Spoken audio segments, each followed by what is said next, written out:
Yo, what's going on, guys? It's Alex. Welcome to another episode of the Long 2 NBA podcast. This is episode number 34. I'm with Seth today. Hello, I am here. Nathan is not. I was about to say that. Nathan had to work today, so he's not here, but the show goes on. Yeah. All right, we got a lot of good stuff to talk about today. We're going to talk about the Lakers, the Rockets, the Celtics, the Warriors. That's pretty much it. Those are the main things going on right now. Yeah, pretty much. So let's just start with the Lakers. Sorry if you heard that. I hit something. Looks like they're going to miss the playoffs. Well, they are going to miss the playoffs. It's not really a if, it's when at this point. Right. Brandon Ingram hurt his shoulder or arm or something. He's out for the rest of the season. Near or close to what Chris Bosh has. Yeah, some kind of blood clot or something like that. And then on top of that, Lonzo Ball is probably going to be ruled out for the rest of the season with the ankle thing. I mean, this is just white flag by the organization. Oh my God, yeah, they're like, we're sorry. Yeah, and then they're going to be putting LeBron on a minutes restriction. Dell Demps is somewhere laughing hysterically. Yeah, he is. So what does all this mean for their roster, the front office, for LeBron? What do you think? For LeBron, it means taking a step back, maybe realizing, obviously he's not really in his prime anymore. I don't think because there are flashes of, just him not playing defense, number one. Right. We all saw when Kuzma, shoved him in to guard that shot. I think that was partly of miscommunication on who was guarding who, but yeah, it was a funny example. And you can look at countless other examples of terrible defense. That's what I'm saying. It's not just like a one-time thing. Like, it happens continuously. Yeah. And you can... He takes a lot of defensive plays off. And then, like you were saying, taking a step back, he's not the best player in the NBA this year. No. If he wants to be, he can be, but on a night-to-night basis, he's not. No. So I think he's starting to, I don't want to say exit his prime because that sounds weird to say because it's LeBron James, but I think he's starting to... I think he's still, one of the best players. Yeah, obviously. He's one of the best players in the league. It's just... I'm not sure he's the best anymore. Right. And I don't think his prime will ever really end. I think he's just going to retire, averaging 20 a game. Right. When he's 42, I imagine him to still average 20 plus. Right. So he's like a guy whose prime will never really end. I guess you could say his prime was winning the championships and being the best player in the NBA. I think that's what we'll reflect on with the Miami Heat era, was just that being his prime. And that 2016 Cavaliers being his comeuppance, and him growing up and knowing what it takes to win the championship and who it takes to win the championship. Yeah, you need those pieces. Right. And the 2016 run, and then the playoffs last year. He was unstoppable all last playoffs. So, until the finals. Right. Even then, he was still good. And the proof is in that Cavs team and how horrible they've been this season. Because now they're worst in the league. Right. Yeah. That just shows. It's like, well, LeBron wasn't carrying it. Kevin Love and blah blah. Dude, come on. You can't deny that. No. Yeah. After now seeing that the season's nearly done, yeah. You cannot deny that Cavs team was not good. It still makes me laugh thinking about when Tristan Thompson said the East runs through them. Bro, I hope people chop that clip up and they just will mess with him for the rest of his life. Oh, absolutely. And then he's got off-court scandals that he's dealing with, and I've said that he has no right to be. Yeah, I've said so many times he's not good enough at basketball to be involved in these scandals. Yeah, he's treading on water that's not really his territory. Right, exactly. So as far as what this also means for LeBron, people were saying that it's a stain on his legacy not making the playoffs and stuff. I don't think so. But I don't think so either, because LeBron has already done everything and proven everything he needs to prove and won all the awards. Yeah, right. So he has he's done everything already multiple times. He's proven pretty much everything. I don't see what else there is to achieve other than chasing the coveted 6 rings that Michael Jordan has, and surpassing it. He's already solidified himself as the greatest, if not the second greatest, or you can look at it from even the third greatest player of all time. He doesn't have anything left to prove. Everything else at this point is just icing on the cake, if you ask me. Right. And if someone asked him what the era when he was playing, the LeBron era. Right. He's exactly. He's that magnitude of a player. The 2010s really was the LeBron era. Right. And 2000, 2010s. Right, yeah. Well, yeah, I guess so. Kind of, no. 2000s was Kobe and Shaq and all that. I'm late 2000s. Yeah. It's 2010s forward was the LeBron era. Yeah, I just go say 2010, but but yeah, I don't think this is any kind of imprint on his legacy. I mean, he's 34 years old, going to be 35 next year. I mean, right. You can't expect so much. He set such a high bar. Yeah, I mean, he's already, like I said, he's won everything there is to win multiple times. So I mean, there's no. This should have no lasting impact on his legacy, whether he made the playoffs in his 16th season. Yeah. Hindsight is 20/20, and I think people will realize just how amazing it was to witness somebody like this in real life have this big of a run, take care of himself so well that his first injury was this season. Absolutely, not first, long-term real injury. More than 10 games missed. Yeah. And then on top of that, he's a great role model off the court, and he's a great. That's what I've always loved. Great father, great husband, all that. I've always rooted for him, being considered the GOAT, just because he's kind of a better example than Michael Jordan was. Yeah, that's fair to say. Off-court example. Yeah, let's be real. No, absolutely, you're absolutely right. I mean, he's kind of a better role model. He epitomizes what young basketball players strive for. Yeah, for sure. For greatness. And just everything he stands for, it's hard not to get behind him unless, I don't know, you have your political discrepancies. Yeah. I mean, that's sports and politics should have no connection whatsoever, in my opinion, because for me, sports is an escape from all that. And I hate politics as it is, so I can't stand it when they're intertwined. Yeah, really. See all that. So how about for the rest of his teammates? What does that mean for them? What does not making the playoffs mean for Rondo and JaVale McGee? They all signed 1-year contracts. Michael Beasley's in China, or playing overseas somewhere. Yeah, it was JaVale, Rondo, and who else signed a 1-year deal? Caldwell Pope. Yeah, KCP also is. I think his contract is expiring. So, I mean, to me, they're not going to get the bag and they traded away Zubats, even though he's an absolutely great player. Yeah, who was emerging, and then they used him as currency because he upped his trade value. Right, he was basically the sweetener so that they could trade for who was it? Was it Mike Muscala? Yeah, who was it? So many trades have happened that it's kind of hard to keep track of them. But either way, for whoever they traded for, they wouldn't take him. The Clippers wouldn't unless they threw in Zubats. So they really just threw him in there to be the sweetener for the deal to get done. But I don't understand. That's a terrible move because I've questioned Magic Johnson before on this show, saying about him rather that some of the signings he made, draft decisions he's made, trades, all his decisions in general have been really, suspect. It hasn't worked out. Coming, Lance Stevenson, Rondo. That's the other one, Lance Stevenson, who signed a 1 year. Oh yeah, I guess we just blanked on him. Yeah. How could we blank on good old Lance? Make him dance, Lance. Right. He's been entertaining. He might be more entertaining than LeBron this year. Oh come on. The air guitar and stuff. That's always fun. Entertaining, not better. Don't twist my words. I got you. Yeah, he's definitely an entertaining player. A player. He's one of those. It was an interesting roster, Marcus and Smart I wanted it guys. so bad to work because it was like a group of misfits. You were kind of rooting. The meme team is what. Yeah, we called it was the meme team. Yeah. So every night we were just hoping that things would start to click together, and they seemed to near the beginning of the season when they had a good they were run. playing fine, but once LeBron went out, kind of the problems with the roster started to show themselves. LeBron went out. The lack of shooting and playmaking. His Achilles or something crazy. Ankle sprain. That's pretty far off, my friend. But well, I remember seeing it was like a grade 4. Or yeah, something. it was a bad sprain. So all the injuries, they lost shooting and playmaking abilities with LeBron and Lonzo out. So they didn't get shooting to begin with. Yeah, they didn't have much. Exactly. And then the group of misfits that we just talked about, they're not a team that can play together. This is you've got a young core of... Rondo's been able to show flashes, but other than that... Yeah, Kyle Kuzma has shown great flashes of his potential. So has Ingram to a lesser extent. Lonzo has to an extent. I know people hate on Lonzo. Lonzo's a great defender. I watched clips of him playing defense. He's a really good defender. He's a great defender and good playmaker too. No matter how great you are, efficiently on offense, you can have a point guard that can legitimately pass, make good passes. Yeah, he does make bonehead plays sometimes. Yeah, that's the one flaw is his inability to score. Right.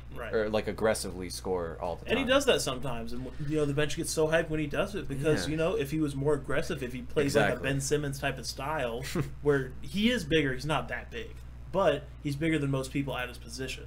Right. Yeah, he's a tall point guard. You're talking about Lonzo. Yeah. Yeah, I think he could, back down some people in the position. Yeah, I mean, if he could post up and shoot better, I mean, and he was more aggressive when it came to scoring, he'd be maybe not elite point guard, but he'd be a great point guard, a really good player. He's still a good player, but it's the lack of aggressiveness in scoring that. Right now, he is a role player. Yeah, I mean, he's not a star. No. And he's a solid starter, which is basically role player. But role players I think of more as bench player. But I'd say he's a step above role player. He's a solid starter. Do you disagree? I disagree just because I think, role players are always someone like Robert Covington who can play great defense, hit shots. He's a solid starter at the same time. Well, that's where you have to. Well, what do you consider is like a? To me, role player is like come off the bench and do your job. But role players don't always come off the bench. They can be a starting caliber player. That's true. It depends how you look at it. So I agree with you. I think he's a good starter. Right. And I guess that can be a role player. He's not bad. And another definition. But a role player is never a diss to anyone. It means you fit your role well. Yeah. You do your job. Like you're not. You might not exactly. score 15, 20 every night, but you get the job done. Exactly. You play your role. You do above the minimum. You do exactly what you're supposed to do. Yeah. I get exactly what you're saying. Sorry. No, I get it. It's things like that kind of take a. You got to explain them well because it's kind of hard to sometimes. Right. Give it more meaning. So the other question I wanted to pose to you was actually I want to make one more point about the roster and its effect on them. A lot of them might not get a contract. Like Lance Stevenson might not play somewhere, which makes me sad. I know. That makes me very sad. I don't know. I mean, they're not going to get a huge deal. Like they weren't going to get a huge deal anyways. Probably 1 or 2 years to play. I mean, I'm sure they'll all get contracts, right? Because they're all role players on other teams. So I'm sure somebody. Do you think the Pacers are going to retire Lance Stevenson jersey? If they ever win a championship and he's on the roster, they might. Sorry, I thought about that. I'm like, right. Retired. What's his name's jersey Nick for Collison. OKC? Yeah. So here's the thing. How far are we lower in the bar? Right, Lance Stevenson. No, but I don't know. I feel like this failed season has kind of made some of their value go down, and there's still going to be teams interested, but hopefully they actually play for playoff teams because this whole season was just a fail. Right. It wasn't good. And I still am of the belief that it had to do with LeBron's injury and Lonzo's. I think if they hadn't gotten injured and missed the time, they would have been. They'd still be in playoff I think Lonzo. contention. I know LeBron being injured made it the worst, but I think Lonzo being injured has, been a real detriment. For sure. Especially defensively. We just agreed to disagree or whatever conclusion we came up with. He's a solid starter. Right. Which I agree with. But Yeah. I also believe he is a role player as well. Right. I just think his playmaking was greatly missed. Yeah. He actually passed the ball really well. Yeah. He could use the gravity of his drives. Like Westbrook does to create some space. Exactly. Yeah, which is what when you're big like that and you're a point guard, you kind of make that decision. Yeah. Westbrook doesn't have the actual size, but he has the girth to just bust his way through. Yeah, for real. He's a threat. If you're a big enough threat going at the rim, you're going to draw. Space. Yeah.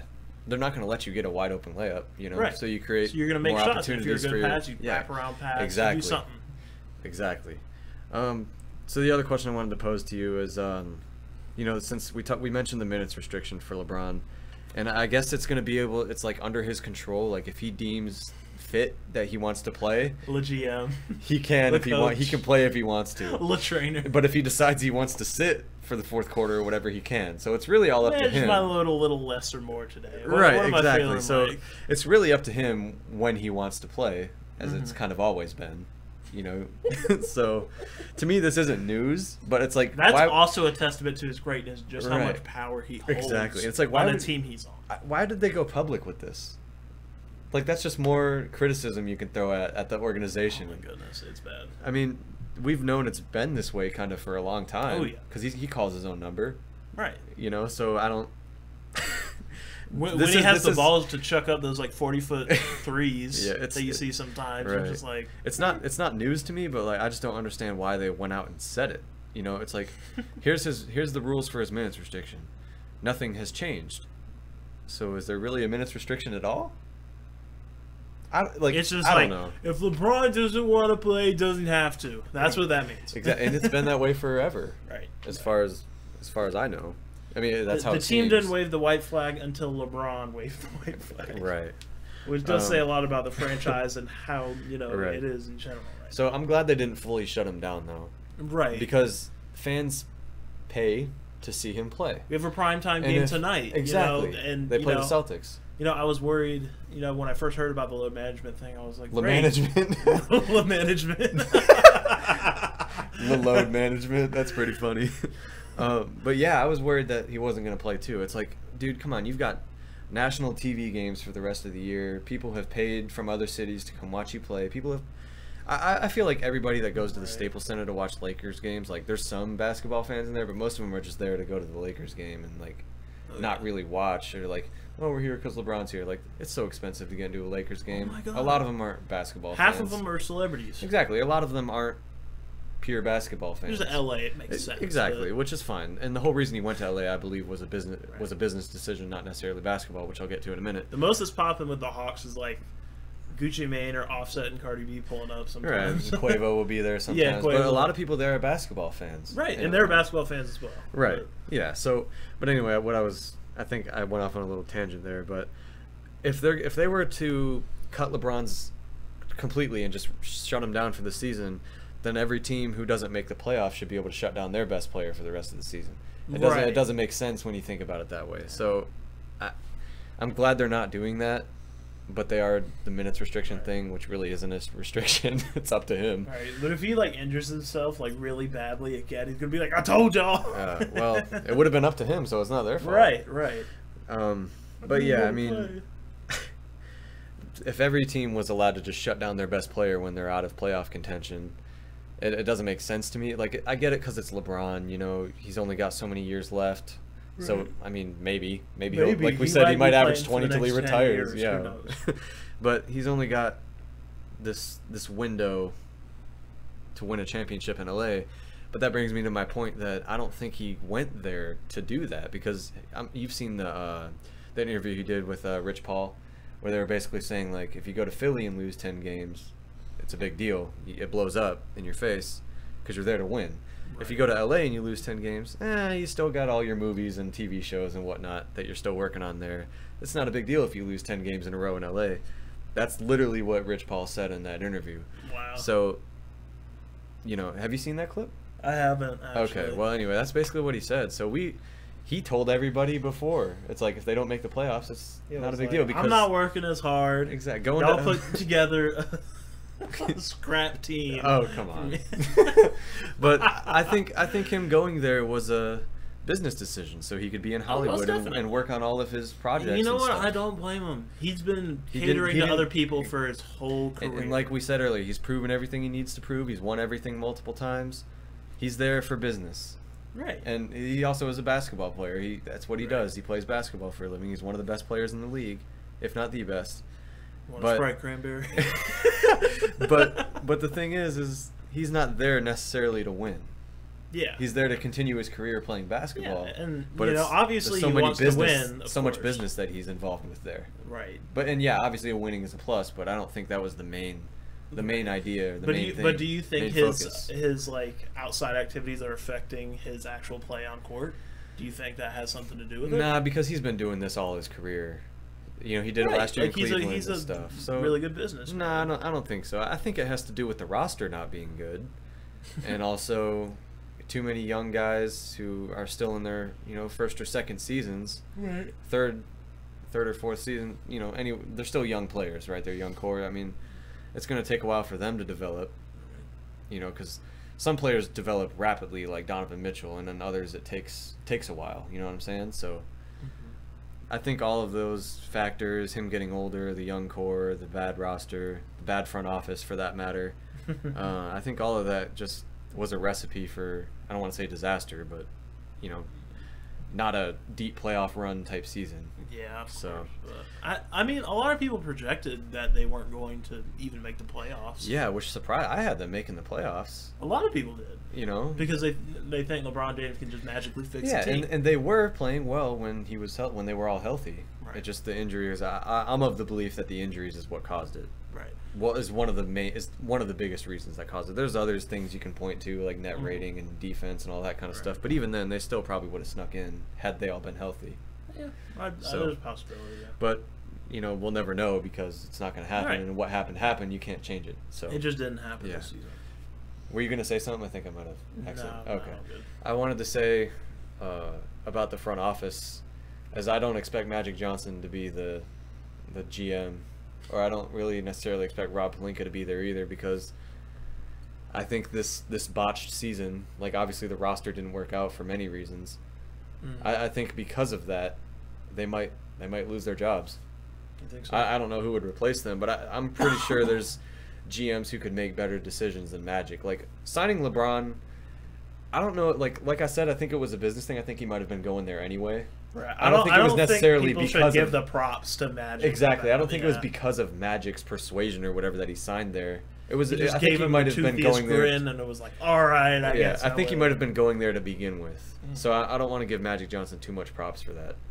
Right. But at the same time, obviously, you're the executive who signed LeBron, so you do deserve some credit for that. But all the other decisions and signings and draft picks and stuff he's made have been very questionable, as we've seen. So So I think he might be out of there. Yeah. And they were questionable to begin with, but now that we've seen the results, we're like, okay, it wasn't like he knows what he's doing. Right. I don't think he does. Right. So we'll see what happens with them, but I got everything I wanted to say about the Lakers out. Yeah, that's all I can go for with the Lakers. All right, let's move on to the Boston Celtics. All right. Blow the Warriors out by 30. Did not see this coming in the slightest. Beat a young, scrappy team in Sacramento on a Gordon Hayward game winner, and they didn't play with Kyrie. Kyrie said this long flight to the West Coast really did wonders for them as a team. Bonding and developing chemistry and stuff. Sang kumbaya. Yeah, and based on these couple of games that we've seen since then, they look like the Boston Celtics I expected to see. I mean, they're playing They're playing together. They're looking for the next guy, making the extra pass, getting open shots, and just really playing well right now. It's about time. And I mean, as we've seen, it's been an up and down season, so they could go back to playing bad. Right. That's the scary thing. I'm worried so bad that they're going to revert back into emo Kyrie. And he's going to be crying. Yeah, and then we see him laughing and having a lot of fun with his teammates, having fun at practice. It's so confusing. You don't know what's going on. Being chipper with the media instead of emo, like he's. Well, I don't know. Winning makes anyone happy. Right. Exactly. And he's had his beef with the media now for a couple of weeks. It's like, y'all ruining locker rooms, man. Yeah. It's like, how are you doing, guys? Hey. Right. It goes back and forth. Very very up and down. So, but no, I'm seeing the team that I expected them to make it to be in the that I expected to go to the finals and possibly beat the Warriors. Right. Which we'll talk about a little bit later. But I don't know. I hope they can sustain this because if they can, they're a threat to everybody in the East. Right. And Toronto and Milwaukee are obviously threats to everybody too, and Philly even. So, right now, I don't know who I would pick. I'd probably pick Milwaukee right now, actually. But when it comes down to the end of the season and see, how the seedings and matchups are, we'll see who gets there. I mean, it's gonna be tough, especially the second round. It's gonna be a bloodbath. But do you think they can sustain this? Like, do you think they've turned a new leaf and can start playing well and together? I think so. If they take this energy and keep, manifesting it into something positive. Yeah. Even when there is a loss or you might have consecutive losses, it just seems like every time they start losing, they point fingers. It's getting kind of annoying. Yeah, I mean. So I'm very happy that they're seeing some success and they're starting to get along again. Absolutely. But Kyrie's acting like he's the grown up in the situation. I'm like, which he hasn't been for a lot of the year. Yeah, you've been kind of wishy-washy and kind of a crybaby the whole season. Right. But no, I think they can sustain it also because, it's hard to just have that team bonding and then have a happy week and then all of a sudden it changes. Like, part of a season is adversity. Every team's gonna have bad losses or get their butt whipped some nights, and then there's gonna be people pointing fingers and stuff. It's just part of the season, part of the grind and stuff, and then you come together like we've seen them do, and you smack the defending champs, you do, and then you win Right. win a tough game on the road again. It's These not are just both a- on the road, actually. right. And then and then they play the Lakers It's- tonight, which should be a win. Should be. Should be a win. I mean, Again, you see why I'm scared. yeah, because we've seen them go back to old ways after playing well. But I think that based on how we saw them and the attitudes and everything, the attitude adjustments and changes that we've seen in the past week from them, I think that's going to continue to manifest and be a more positive going forward, and you then have to continue believe in your own success. Yes, and continue to make the sacrifices that you need to make, because that's what we've seen them do Right. by making the extra pass and stuff like that. So I think they'll be able to keep it up and into the By playoffs, because playoff they don't time? have a choice. By playoff time, I think. There's only like 18 games left. I know. No, I was just saying there's only like 18 games left, and they have no choice to Right. get it together at this Oh, point. most So definitely. anyway, go ahead. No, I was just saying by playoff time, I think Jaylen Brown might see some more minutes. Oh yeah, because the rotation's going to get cut shorter. Right. They're probably going to go 8 or 9. That's what Mhm. most teams do. But it's usually their 8 or 9 best players, because your 10 through 15 are usually kind of just not scrubs, but scrubs. Sometimes They're not scrubs, but they're scrubs. a little bit. Sometimes you can afford to go 10 deep if you have a roster that's deep enough. Right, Like and that's what we're seeing Denver a lot and with Toronto these teams and Milwaukee. with depth. Yeah, Milwaukee, Raptors, Denver, OKC to an extent. OKC actually. also. Yeah. Yeah, did you see Nader's poster? Yeah, Last night? I That did. was crazy. That was nasty. That was a rough loss for the Thunder, actually. They lost to the Clippers, and the Clippers are a good team. Even without Tobias Harris, I didn't expect them to be this good. It's kind of the same situation with Pacers when they're good without went out. Oladipo. Yeah, We both kind of expected we expected both of these teams to kind of flop. I didn't expect it. Like, I knew the Pacers wouldn't flop because they have enough good players on their roster, and next man up mentality will kind of do you good, and they're very well coached. But I didn't expect them to like stay in the position they were in without their best players for sure. I expected them to slide, still maybe make the playoffs, but still made the playoffs, but Yeah. lose a bit of Yeah. confidence and just overall ability. Here's the thing about the East is all the teams like the Bucks, the Raptors, the Celtics, and the Sixers all have somewhat easy schedules going forward. Like out of their next 18 games, like probably at least 12, they should all have at least 12 more wins. But the Pacers have a ridiculously hard schedule coming up. So I think the Pacers are going to slide out of the 3rd spot, probably down to 5. And if Detroit stays on fire, they might even slide down to 6, and Detroit might hop them. But I don't know. I think 6 through 8 is set. But I think Philly and Boston are both going to move up to the 3rd and 4th spot, while the Pacers slide down to the 5 spot, and then the Sixers and the Celtics both avoid that first round matchup with each other that neither of them want to see. Do you think And then Boston's we'll see. sort of self-made resurgence might put them back up higher? Or They do you might think they that- might get up to the 3 if they can, because the way Philly's playing now isn't that great. Without No, I've they been watching need them. Embiid. They 'cause need him badly. without Embiid, their offense is so stagnant and bad. It's you not know, a good 'cause- look. Nah. So they need him back for sure.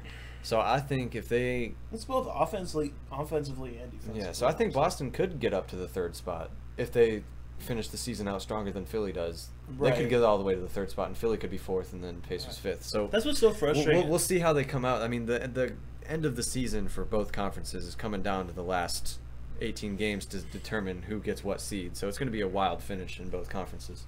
Most definitely. What were you going to say? I forgot. I'm sorry. I cut you off. But That's how quickly things started leaving my brain. right. But yeah, back to the Celtics. I think their chemistry is getting better and is kind of where it needs to be at this point. Oh, And- I remember what I was going to say. What's Sorry. up? All right, what's up? Just, I think that's what was so frustrating about the Celtics is that they have all this talent. Yeah. There's really not been many injuries. Right, we've been talking about them all year. Right. They having to take steps back and make sacrifices because Right. you're everyone's healthy. It's, why couldn't Kyrie's missed a lot of games though, he has, but not. but they still play well without him for the most part. Right. I get what you're saying. I mean, they've for the most part been a healthy squad. It's just trying to figure out whose role is what, and I just trying never to see what expected happens. a group of talent to just kind of implode itself. right. Not But- that they're like bad. Yeah, they're still a great team. There's still a lot of 15, 12, I don't know. They're a good amount of games above 500, so it's not like there's anything to panic about. It's just they're not what we expected them to be from the start. I think that's part of, our criticism too, is that they're not as good as we expected them. They're Right. good. I think they're trending towards being that team, though. Because, like Max Kellerman says, there's a championship team in there somewhere. They just got to figure it out. Right. So and we gauge things on potential, from what we've seen, what we know about some of these players. Right. Especially from that young core after last year and what they were able to accomplish. Right. And it just... They went far. Much farther than anybody would have thought. I thought they were going to sweep LeBron. I was like, what? Yeah, they went up 2-0, I remember. I thought they were going to win the series. They probably should have. Because they lost back-to-back games on the road, went up in Game 5, 3-2. They should have. Yeah, they should have probably won in 6. That would have been interesting. Like, what would it have been? A Celtics Rockets? It would have been finals matchup. So some people have to believe that if Chris Paul had played, in that Game 6 and 7, they would have won the series, and that's very possible. But you also never know how the Warriors might have responded in Game 6 with Chris Paul. I mean, there's a lot of unknowns, and like you can say if this, if that. It's a big what if. But you'll never really know because you can't go back and redo it. So, but yeah, that would have. I was like healthy Rockets and Celtics last year. Like, whew, that would have been interesting. That would have been amazing. Like if the Celtics had Kyrie at that point in the finals. So, but yeah, I think they're starting to trend towards being that team that we expected to see in the beginning of the season. I don't want to make that rash of a prediction or judgment based on just these 2 games, but I've seen a shift in attitude that I haven't seen all year. So I think just that alone is gonna start to trend towards being that championship team that I saw in them. So we'll see what happens in the playoffs. It's gonna be a crazy second round and even first round. It'll be interesting.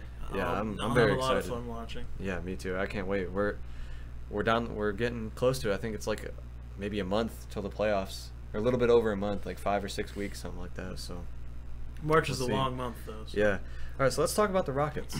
They're starting to look more and more like the season they had last year. Starting to look like that team where they're hitting their shots. James Harden and Chris Paul are healthy. Clint Capella's back healthy. Eric Gordon's back healthy. They're playing good defense. They are. They smacked the Sixers last night. They smacked the Celtics. They did. They smacked the Warriors. They beat the Warriors twice this season, actually. Maybe 3 times. They beat the Thunder, didn't they? Am I tripping? I don't know. Maybe. I don't know. Point is, they've beaten good. They smacked the Raptors. Not smacked the Raptors, but they beat the Raptors. So they've beaten a lot of good teams, and they're starting to really look like the team they were last year after the shaky start this year. We made fun of Austin Rivers so much. But he's actually he's actually been a good contributor. I'm sure a lot of people were, criticizing that signing. I'm sure we weren't the only ones, I'm sure. Right.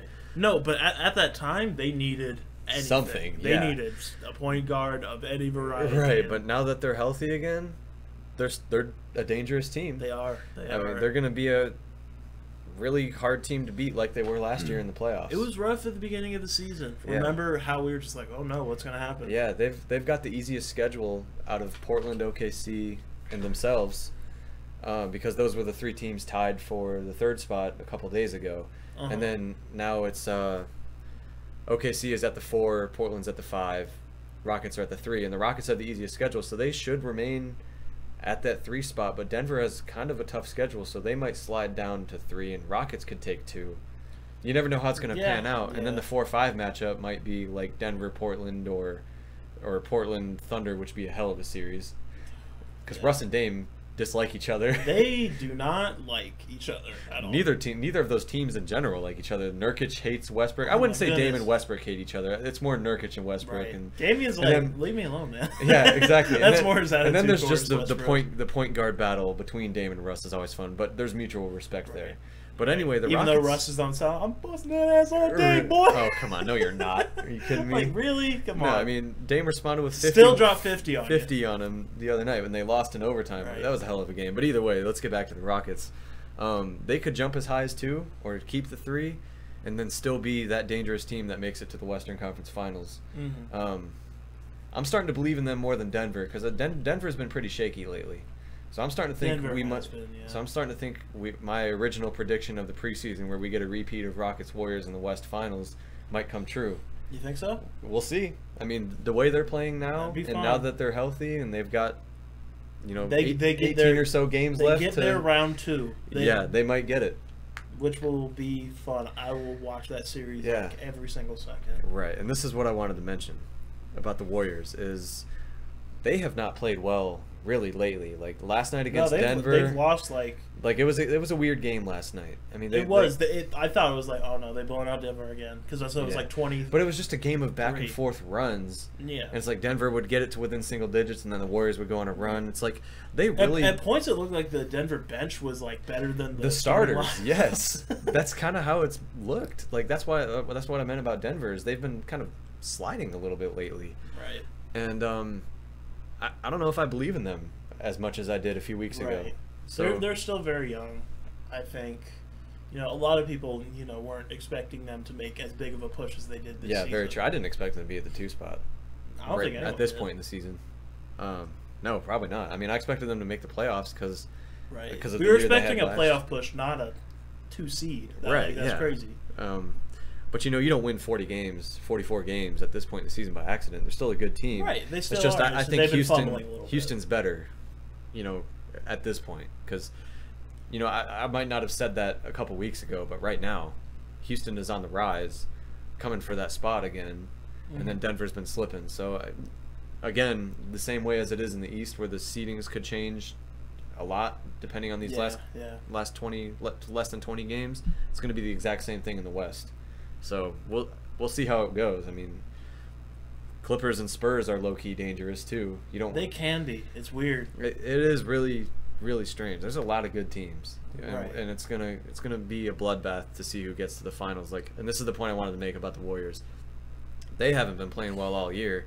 There's speculation that Kevin Durant has 1 foot in the door, 1 foot out the door, according to Chris Haynes. So the Warriors players and locker room and organization Steve Kerr. In the interview where he was like, what did he say? He's like, I don't agree with Coach on that one or whatever. So there seems to be some rocky relationships between Kevin Durant and the whole organization, and the chemistry hasn't been as good as it was in years past, and they're just not playing well. So I don't think it's a foregone conclusion that they're going to win a championship this year. I think whoever comes out of the East can beat them. Not saying they will. Yeah, they can. They most definitely have the ability. There's teams in the West that have better chemistry and stuff. Maybe not as much star power and talent as them, but are capable of beating them, dethroning them. So chances are they're probably going to win another title. But I don't think it's something we can definitively say. Right. Because there's a lot of good teams that I think there's going to be a lot of upsets. Yeah, there's potential to be a lot of upsets. Milwaukee could get upset by Boston in the second round, or Toronto could. I mean, there's a lot of upset potential. I think mainly in the East, but I mean, we'll definitely see. I mean, I would love to see, like I said, a Portland OKC series. That would be phenomenal because given the history and the and the hatred, so that'll be fun. Sorry, I keep replying. No, you're good. So do you think the Rockets can make another deep run in the playoffs? Maybe get to the finals? If they look like they do right now, most definitely. Yeah, I don't know. Obviously, Golden State's a really hard challenge. OKC is a really hard challenge. Denver, not so much lately. But whoever they end up playing in every series, mainly second round on, is going to be tough. But I do believe in them because what they've shown lately, beating all these good teams, becoming healthy again, I like their chances. Especially to give whoever in the Western Conference Finals a tough series and maybe even win it if it's Golden State, because they're not afraid of them. They could have and maybe should have beat them last year. Yeah, there's I think the myth of the Warriors being unbeatable has started to crumble a little bit. Yeah, no one's afraid of them. The facade's kind of washed away, and we're kind of seeing not the fall of the Warriors, but kind of they're grounded now. They don't seem like this. I don't want to say that though. I don't even want to say that. That's a bold statement, right?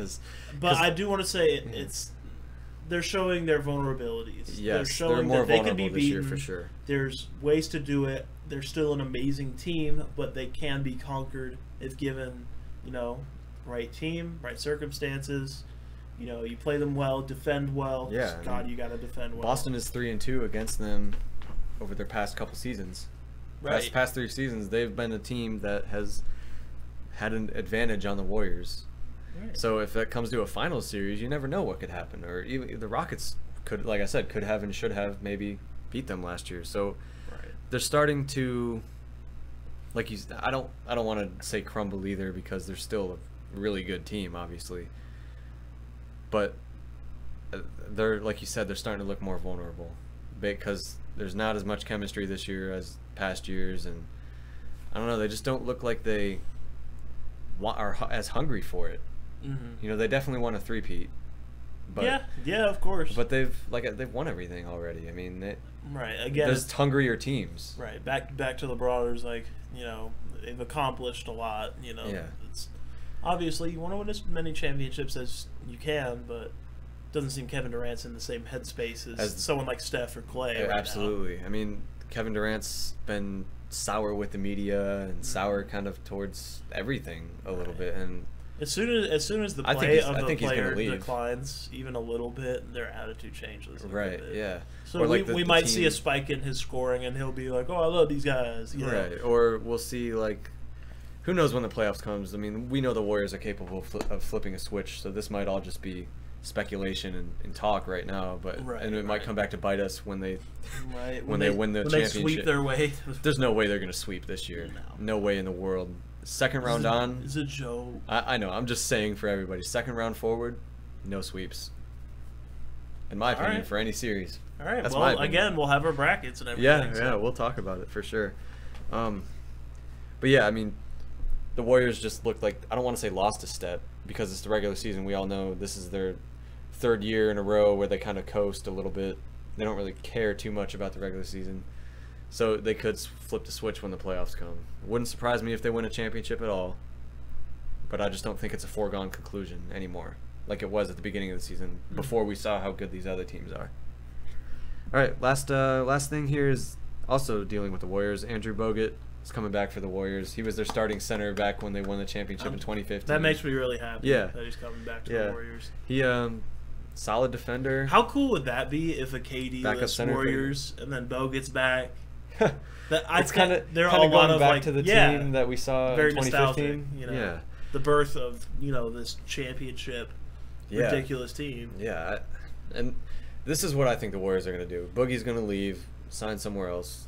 Yeah, Boogie's showing his worth right now, and he's going to get. Yeah, he's going to get that check. He's going to secure the bag somewhere. I think he's going to sign with Portland. You think so? I really do think that, because that's a place where if he goes to, that could put them over the hump, and maybe get to the Western Conference Finals, in the coming years. But I think he's going to leave. Obviously, I think Kevin Durant's gone. I've thought that now for a while. Yeah. I mean, there's no reason for him to stay in Golden State anymore. It's whatever. I'm not going to be mad at him if he goes to. Yeah.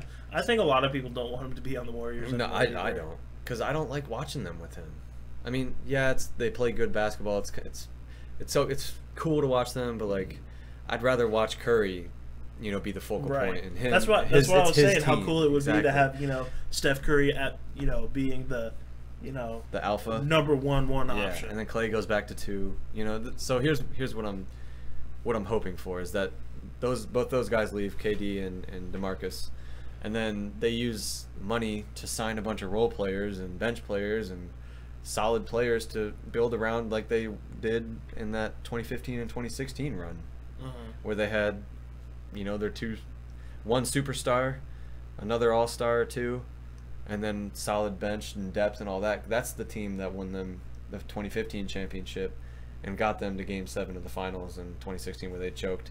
But again, like you said, that's back to that nostalgic team that we saw before Kevin Durant went there. And to me, that's much more entertaining to watch. Right, which was why I'm excited for the future of the Warriors. And even if you guys are losing KD, you guys have so much to be excited for. Exactly. I mean, if they can go back to Steph Curry being the alpha, Clay being the number 2, Draymond going back to his old role, and then fill your bench up with solid players and other starters who are solid also, you've got a championship team still. They have a high bench with, turnover rate. Have you seen like just how many like people they just wipe the bench, like 30, get some new dudes, wipe it again. Probably each 30 year. bench players they've lost over the past couple of years. I mean, they've given some scrubs some rings. That is some funny stuff. I mean, and then the scrubs turn out to be half decent.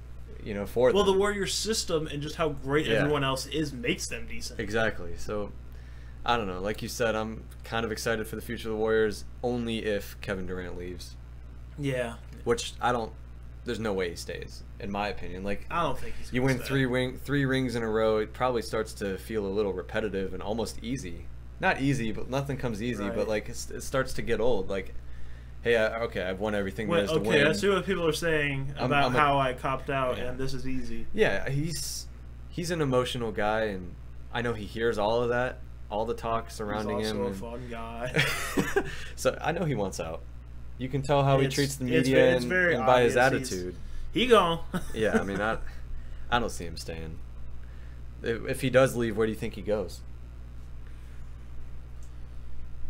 I don't think How crazy would it be if he tried to come back to OKC?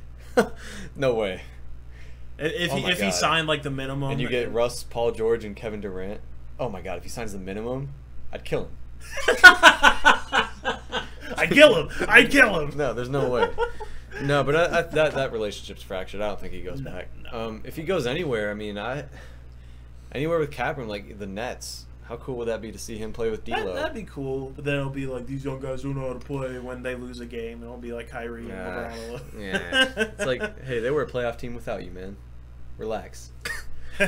Nah, but relax. I mean, he could go to the Lakers to play with LeBron, but he's already kind of said that environment's toxic. He doesn't want to really be around that. Right. He might be able to go to Philly if they don't re-sign Jimmy Butler, but then again, that's 3 max contracts because they're probably going to offer. I'd keep Tobias Harris at any cost. Let Jimmy Butler walk, in my opinion. But Tobias Harris is more consistent than a Jimmy. Yeah, Butler. there's a way he could end up in Boston and play with Kyrie. You know, Brian Windhorst was outlining that the other day. If Boston rakes the right trades and moves and stuff, they could have the space to sign him. So just stop trying to push KD and everyone else to LA. I hate that. Oh my God. I hate the. Did you see the thing where it's like, should the Lakers sign LiAngelo Ball to a 10-day contract? My God, that pissed me off, man. It's like, really? A guy who's not even in the league? Come on. Oh no, I dropped my phone. Sorry. No, you're good. But anyways, I don't know where he's gonna go. It's honestly up in the air. I don't see him going to New York because the only reason he would have gone there is probably to play with Porzingis. Yeah. You know, because he would have been the guy who's like, hey, you've already got a and Kyrie's star wishy-washy in on place. whether he, is in or out the door on the Celtics team. I wouldn't be surprised if Kevin Durant ends up on like the Celtics or, What do you think would be like the most? I don't know. I think he should go east. You think so? Maybe even go to the Bucks and play with Giannis. If they have the cap space, because I know they're gonna have to re-sign Middleton, but the Bucks 7-foot dudes just striding down the court. I know the Bucks have cap space. Yeah, dude. I mean, Raptors maybe. You never know where he's gonna go. I mean, he's got a lot of options. If Kawhi doesn't stay, I don't know. Very much control of his own destiny. Yeah, so we'll see what happens. I just don't think he's gonna stay with the Warriors. I don't see it. But yeah. I think that's all we got for today. You got anything else you want to add? No, I'm good. Right. Sort of a shorter episode, but I'm cool with that. But yeah, guys, if you enjoyed, be sure to leave a like, subscribe for more, and comment. Let us know what you think, and we'll see you guys on the next one. See ya. Later.